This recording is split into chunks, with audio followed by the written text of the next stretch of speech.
Não, eu tenho a impressão, pelo tudo que eu posso ler, acompanhar, tendo vivido nos Estados Unidos recentemente, 8 anos, né, os americanos entraram numa rota de declínio que não parece mesmo reversível, como economia, como política, como nação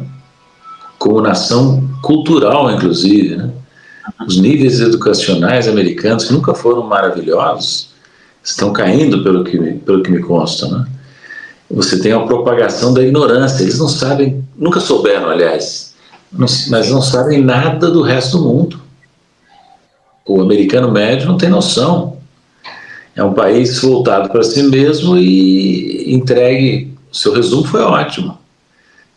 Trouxe elementos que eu não conheço, que são importantes, né?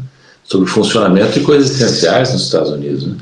Você vê as campanhas americanas, todas financiadas. O dinheiro toma conta. O lobby israelense é super poderoso, na mídia, no Congresso, no setor financeiro público, nos governos, em Hollywood. E esse lobby atua de maneira a deformar a política externa americana. Ora, como é que é possível um país pequeno, do outro lado do mundo, orientar tão decisivamente a política externa da principal potência? Só é possível por isso, que o que foi muito bem colocado agora. Porque a política americana já não serve mais para o país. Ela está dominada por interesses particulares, né? E o caso de Israel é um caso crasso, mas não é o único, né? Dentro da política americana, que passou a ser a plutocracia e não a democracia. E pior, passou a ser a caquistocracia, que significa governos piores. Porque veja bem como pode o país que já teve Abraham Lincoln, que já teve John Kennedy, que já teve Franklin Roosevelt, ofereceu ao eleitor a escolha, de novo, né? Ofereceu de novo a escolha entre Biden, um homem envelhecido, fragilizado, e um fanfarrão, como Donald Trump. Que escolha é essa? Os americanos devem estar pensando, meu Deus, onde está o meu país, né? Que se tornou isso que está aí, né?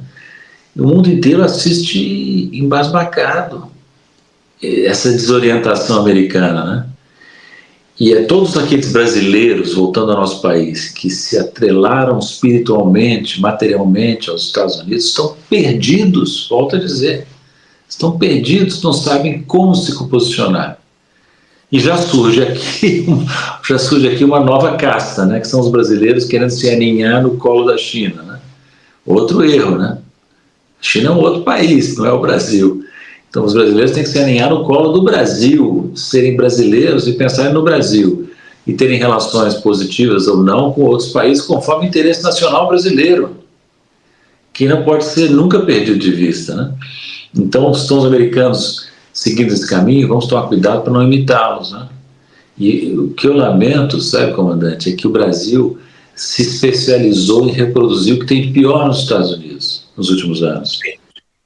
No campo da esquerda, por exemplo, uma das coisas péssimas que nós importamos nos Estados Unidos é a agenda identitária. Essa agenda de privilegiar os interesses de minorias de maneira agressiva, excludente, criando mitos, né? Inclusive, né? É claro que os homossexuais, os negros, as mulheres, os indígenas merecem proteção, têm que ser tratados com respeito, como não foram tratados, né? Mas isso não significa transformar as lutas particulares desses grupos no centro da política brasileira, que foi o que aconteceu com o Partido Democrata americano. Sim. O Partido Democrata passou a ser dominado por agendas particulares e perdeu a noção de nação americana, né? Nós temos que tomar cuidado para não sermos vítimas do mesmo processo. Já estamos sendo, no meu modo de ver, né? O próprio governo Lula luta para não sucumbir a essa agenda identitária, né? Você lembra quando apareceu uma vaga no Supremo? Queriam que fosse uma negra e uma mulher. Uma negra mulher. Aí toca achar uma especialista em direito constitucional que seja ao mesmo tempo negra e mulher. Não tem tantas. O Lula não se deixou levar por essa pressão e escolheu um homem próximo a ele, que ele considera dois, não? O Flávio Dino e aquele... Sim. E foram o Zanin. O Zanin. Foram duas escolhas excelentes, né? Homens brancos. O Flávio Dino nem é muito branco, mas o Saninha...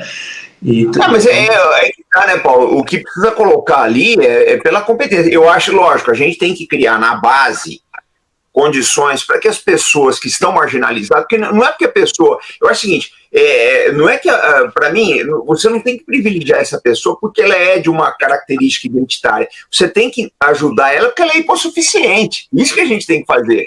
O cara que é hipossuficiente, ele tá lá na base, mora numa comunidade, não tem coisa... Porque, Paulo, sabe o que me deixa triste? Eu vou te contar uma história pessoal. O ano passado, eu fiz uma operação de desvio de septo. Com 50 e poucos anos fui fazer. Cara, o meu padrão de vida, a minha qualidade de vida melhorou pra caramba. Eu sempre tive, assim, uma certa dificuldade com algumas coisas, porque eu não respirava direito. Aí eu fico pensando em quantas crianças no Brasil a gente poderia ampliar os horizontes se a gente fizesse, desse acesso, né, a essas terapias, essas cirurgias aí, ia melhorar a qualidade de vida. Eu vejo o seguinte, quanta gente que poderia estar aqui no meu lugar, poderia ter seguido a carreira militar, como é o meu caso, a carreira diplomática, que é a sua aí, e alçar voos maiores, né? Então a gente precisa pegar o cara que é hipossuficiente e dar uma força para ele. Agora, a gente não pode partir, não. Vamos ajudar a pessoa porque ela tem a cor X, ou porque a preferência sexual dela é Y ou é Z. A gente tem que ajudar quem não tem condições de subir por si mesmo, né? E é isso que eu acho que... A verdade é uma só. Se matou a luta de classes, né?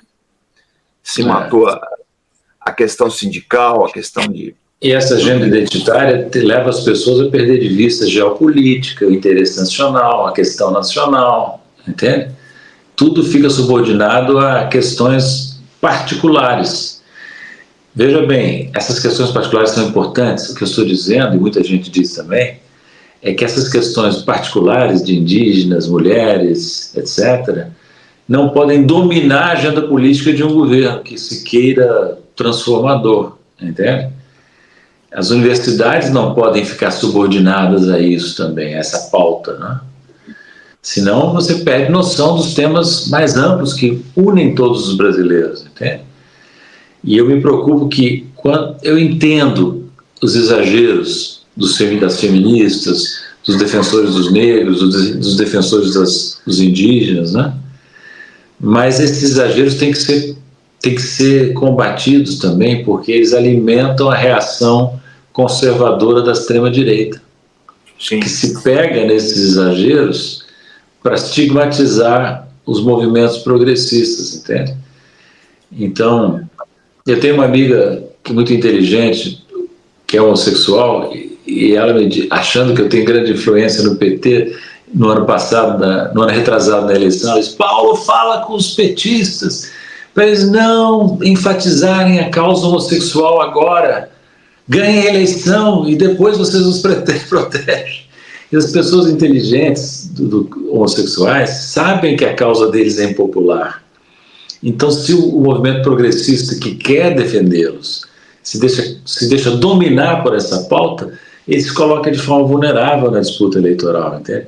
E a grande maioria das pessoas não pode até respeitar e deve, mas não se identifica plenamente com essas agendas, né?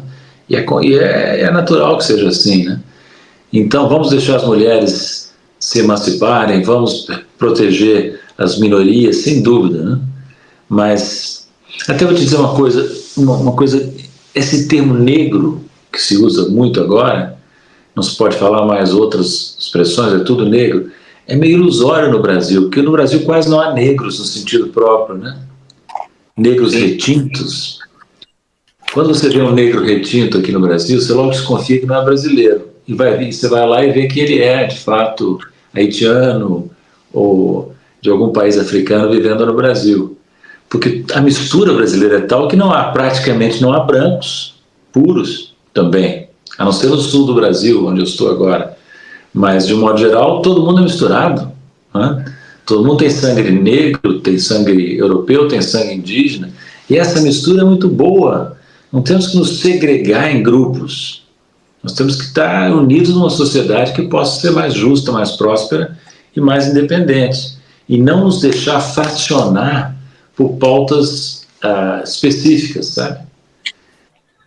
eu sei que se tiver alguma feminista nos ouvindo, ou alguma pessoa do movimento negro, pode ficar desconfiado desse discurso que eu estou tentando desenvolver aqui, mas eu quero frisar, não é a hostilidade em relação à causa feminina, ou à causa negra, ou à causa indígena, não, mas é apenas uma preocupação que essas causas não sejam tão dominantes que elas façam a gente esquecer de luta de classes, justiça social, soberania nacional, geopolítica, entende?